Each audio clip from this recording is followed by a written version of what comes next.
It's Showtime host na si Ryan Bang, nag-react sa suot ng especially for you searchy na si Aziz.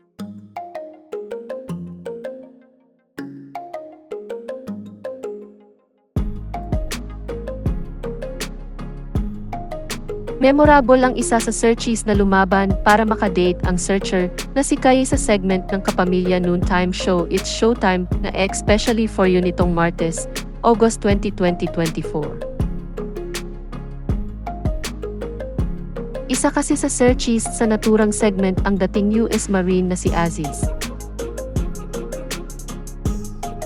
Ayon kay Searchy, isa siyang recording artist at entrepreneur. Ibinahagi naman ng Searchy na nagkaroon siya ng 5 serious relationship noon. 3 sa Pinay at ang 2 naman ay sa Brazilian at Mexican. May pick-up line din na binitawan si Aziz para kay Kai. Kai, biceps ka ba?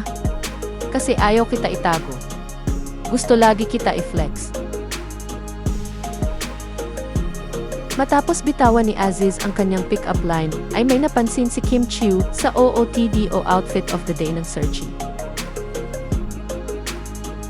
Kasunod nun ay sinabi ni Kim sa co-host niya na may kapatid si Aziz. Tinatago niya si Ryan, magkadamit sila.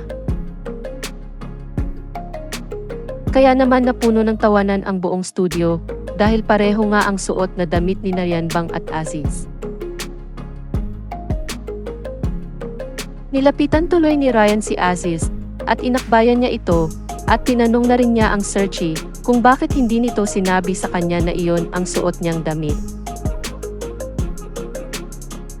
Tugon ng Searchy, inapproved yung outfit ko ng outfit coordinator. Hindi ko kasalanan.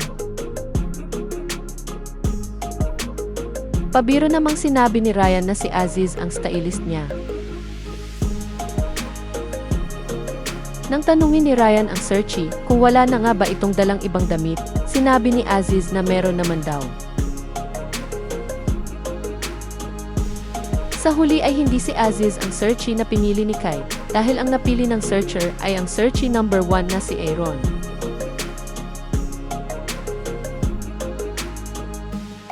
Salamat sa panonood ng video na ito. Huwag kalimutang mag-subscribe sa aming YouTube channel. I-like ang video na ito, at i-turn on na rin ang notification bell.